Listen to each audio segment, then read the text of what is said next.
Namaskar and welcome to Sunset Television. I am Vishal Dahiya and you're watching our show Perspective, where we bring you detailed analysis of key national and international issues. Today we're going to talk about the issue of corporate governance. In fact, the Central Bureau of Investigation has arrested former Group Operating Officer of NSE, that is National Stock Exchange, Anand Subramanian, from Chennai in connection with the alleged favors given to certain traders through preferential access to the NSE's server architecture and misuse of co-location facility. Last week, the CBI had also questioned Chitra Ramakrishna, former managing director of NSE, who is accused of sharing information including about financial projections, business plans and board agenda of NSE with a purported spiritual guru in the Himalayas. SEBI has also taken action against both the individuals, with Ms. Ramakrishna being forbidden from dealing in stocks, depositories, intermediary or clearing corporations for a period of 3 years, alongside a penalty of 3 crore rupees, and Mr. Subramanian restrained from associating with any market infrastructure institution or an intermediary for 3 years, in addition to a penalty of 2 crore rupees. Today, we will discuss and analyze all aspects related to corporate governance and what all needs to be done to tackle such issues. And for more on this, we're joined by a distinguished panel of experts. Let me first introduce them to you, beginning with Mr. Sethu Raman Ravi is with us, former chairman of the Bombay Stock Exchange. We're also joined by Mr. Jitendranath Gupta, former executive director with the SEBI, and Mr. R. Gopalan, former Secretary Financial Services in the Ministry of Finance, Government of India, is also with us.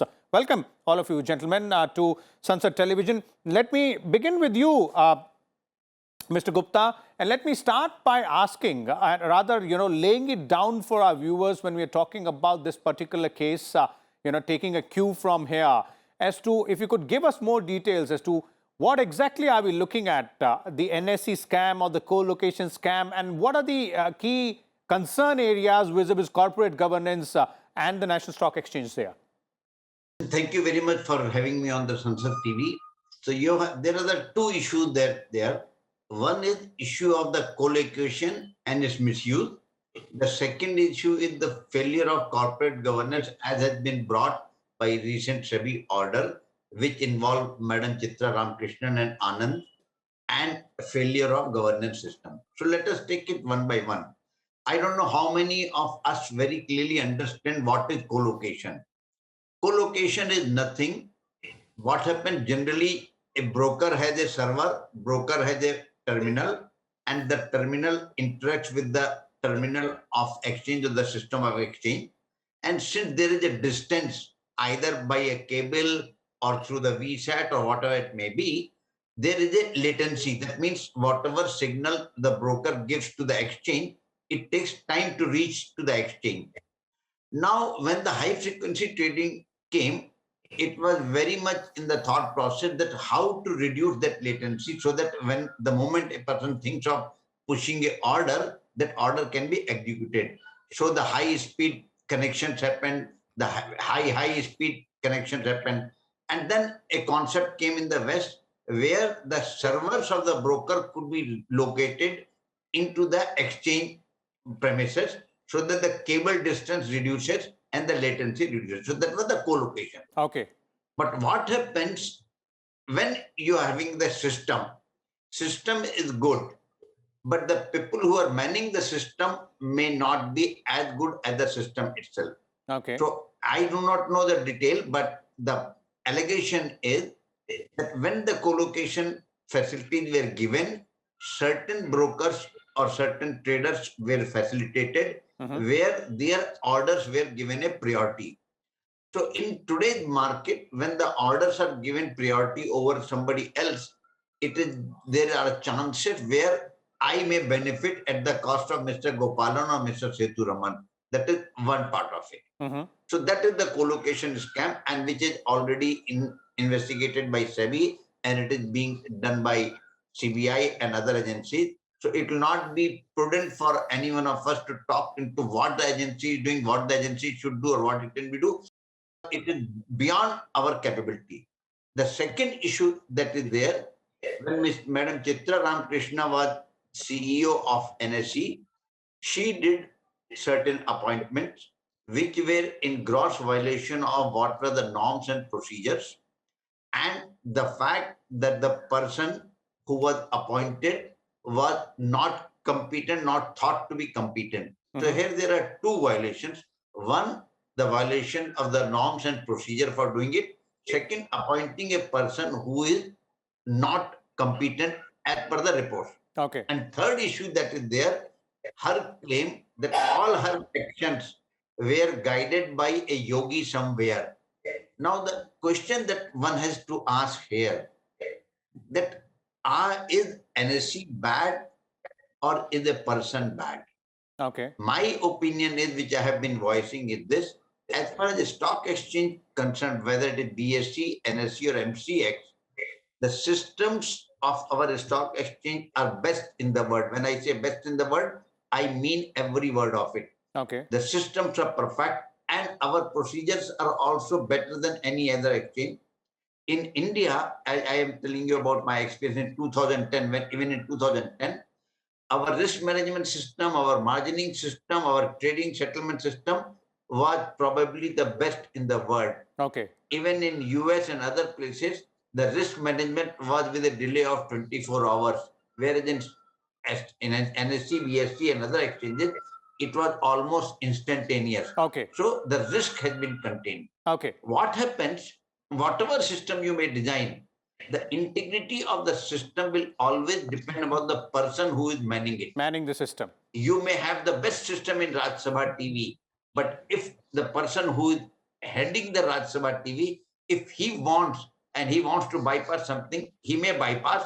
It may come out in the audit or it may come out some time later. Okay. But at that particular time, the system can be compromised. Okay. So it will happen with any system. We can always design the best possible system.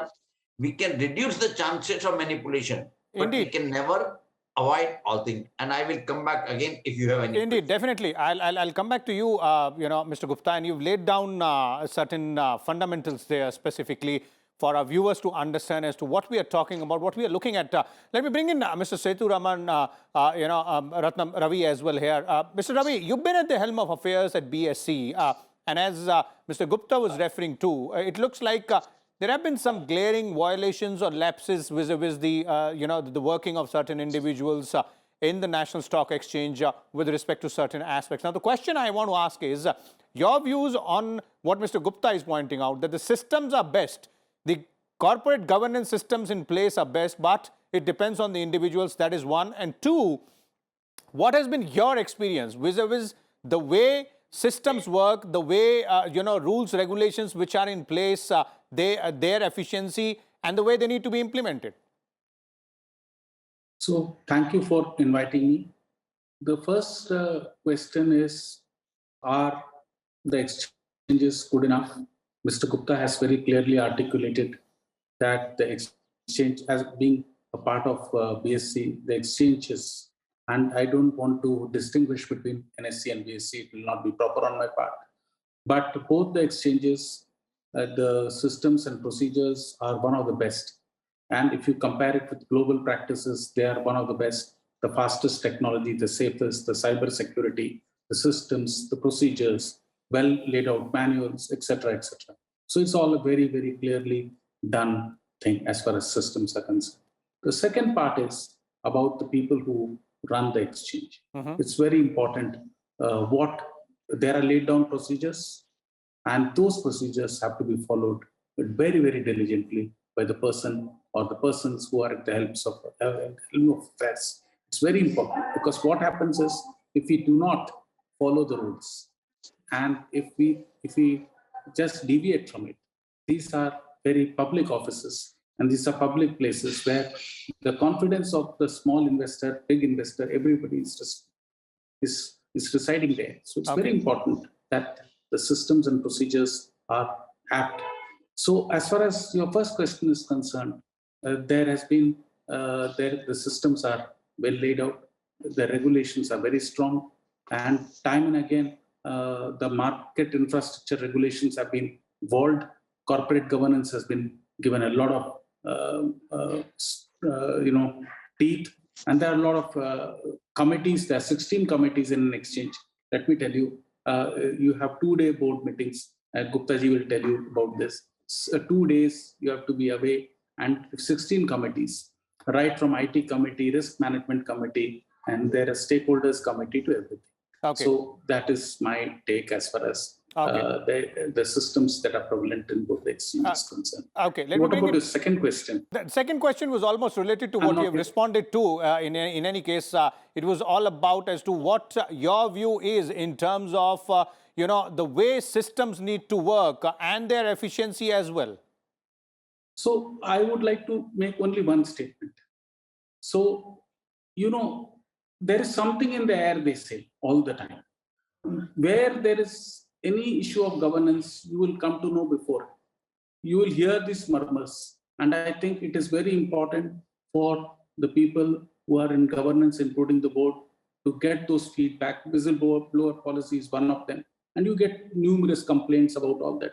And so that is where the system must be there to challenge those who govern this, so that there is a proactive, preventive measure that is being taken at any point of time. Okay. So it's very important that we have a preventive mechanism, and there are various mechanisms to do that. Okay. So I feel that the governance, the standards of governance is by the board, by the regulator. All stakeholders have to come together to make it a good point of seeing that the governance is good, because it will be always in the air. You'll come to know very easily through various methods that there is an inspection, there are protocols. You'll come to know about the attitude. You'll come to know about the board working.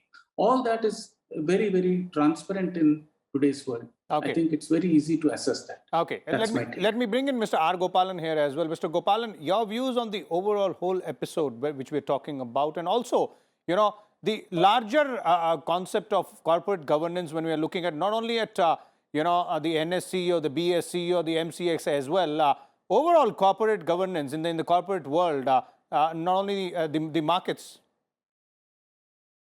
Okay, both Mr.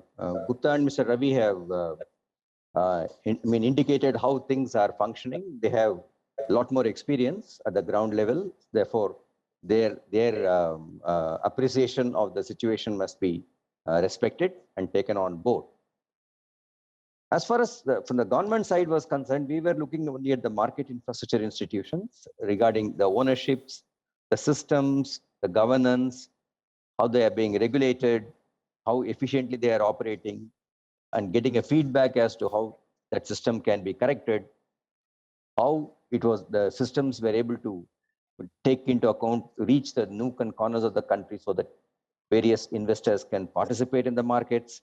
So these were some of the issues, broad principles we were, grappling with at the government level when we are looking at the market infrastructure institutions. This can be discussed later. There is nothing this thing about it. But on the issue relating to governance, governance is same whether it is a stock exchange or any other company you are sitting on. What requires of the governance is transparency in all its actions and communications.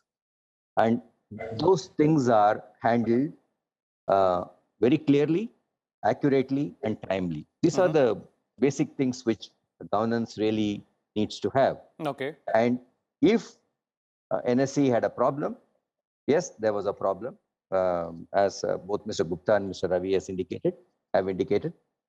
It depends on the people who run those institutions, and also the supervision which is being imposed, how they are being looked into on a periodic basis. Where are the negative points which are getting plugged? I think these are all some functions which are definitely the same for a market infrastructure institution or for any company. And therefore, I think that these are common principles which one need to look at. Okay. Indeed, those are the basic principles when we're talking about corporate governance there, which you pointed out, Mr. Gopalan. I'd like to bring back Mr. Gupta here in the discussion, and let's look at SEBI. And the reason why I'm bringing the market regulator here is because when Mr. Ravi was referring to, and you were earlier also talking about, of course, systems are in place, and so are the mechanisms for checks and balance as well. SEBI being the market regulator, Mr. Gupta, what role does it have to play in this present scenario, knowing that, yes, there might be, unscrupulous elements which might lead to rigging of the systems as we are witnessing in these cases, or perhaps some other cases as well. And what more needs to be done? Because improvisation of systems will also need to take place from time to time. So Vishal, I will tell you, see, we are in 2022. This thing was discovered in 2016. So if we are imagining or we are expecting that in 6 years nothing has been done, we would be absolutely wrong. In 6 years, lot of things would have been taken care and improved in the NSE or all the exchanges or everywhere, which we are not aware. But certainly things would have done. But I will again say that nothing will ever become perfect in the world. We can again reduce the chances of something going wrong, but we cannot absolutely eliminate that something will go wrong. Okay. A simple example is this: there have been laws for 1,000 years against murder, but we have not been able to stop murders. So it will always be there. And secondly, a person who is violating the law has more incentive to violate the law than anybody else. So he will always find a way to violate the law. The consequence may follow, but he will be able to violate the law because nothing can ever be done in such a tight manner. Okay. The other thing I would say that we have somehow unable to dissociate institution and individual and the action. I always say, let us see that where is the fault line. And SEBI has been blamed that 6-year delay. I agree there would be delay. But look at from the perspective of a person who has to take an action. I give a simple example. There is a fire. Now, what is the first priority is to stop the fire. The second priority is to ensure that the reasons for which the fire was caused is removed. Third, the person who was responsible for the fire is removed. Fourth is the penalty. So the three actions, the stopping the fire, finding the reasons, and removing the person happened way back in 16. It is only the punishment that has been meted out today. Okay. Which again, a major portion of the punishment, the removing her from the job or removing Anand from the job, was already done. So let us always analyze situation in that perspective. Okay. Okay. The other thing is this, that SEBI, I do not know what has happened, but every time something happens, a crisis is always an opportunity to improve upon the system. And system would have been improved. The last thing I would say, that as Mr. Ravi was saying that the board meeting and something, but I would again stress that let us not appoint people to the board because they have been achievers in the past or something. Let us appoint people who know the business and who have time to devote. Okay. Rather than people who cannot find time in the month for just for 1 hour, 2 hours for the board meeting. I would say let us move from the Kaju Kishmish board meeting to agenda related board meeting. Okay. And okay. that is where the real change will happen. Okay. Okay. Mr. Ravi, your views there on what needs to be done, and as Mr. Gupta is pointing out, would you agree that every crisis also, gives us an opportunity to improve upon the existing systems? Yeah, surely. We see all the crises in the system, in the financial system. We have graduated, we have learned, we have improved, and I think even the regulations have changed so as to mitigate these risks. But one thing is for sure that the pace at which the globe is moving or the technology is moving, I think we have to be more alert to these situations. And my view on the board is, any board, is the early warning signals are visible. When a CEO or an MD or any board, I'm irrespective of wherever, if they don't share the results, if they don't share why there is a deviation from the budget, if there is no proper root cause analysis, these are very early signals. And then if you find more disgruntled employees sitting there who are sort of kept away from the top management, the middle Indeed. management, then you come to know that there is something wrong. So I think it's by way of there is no rule to that, but I think one must learn from all this. And there are many early warning signals one gets from employees. Okay. Means you will get a 360 degrees feedback. Why an HR department wants a 360 degrees feedback? Why should a CEO not allow an HR? Not in this case, I'm not sure about this. Why should you not allow a 360 degrees on the table without a name? So these are checks and balances, how you can put the management into a lot of responsibility, accountability. And I think the other thing that is there is the performance and the remuneration that also needs to be very clearly articulated. Okay. Because that is one more thing that is equally responsible for all this. So my take is that the systems are there, procedures are there, early warning signals have to be there, the governance part has to be graduate to learn to read the early warning signals. Okay. Mr. Gopalan, your concluding views there That's it, on the issue of improvising or improving the overall corporate governance systems which we have already put in place. This is about improvising the systems. Yes. Yes. You see, as all of us know, all crisis gives us opportunities for, making changes. It also helps us to understand where we went wrong, which system was not good, whether our ears were not close to the ground, or the incentive structure is such that did not prevent such things from happening. There are a host of issues which would have to be looked into when you really make the root cause analysis of the whole thing. Okay.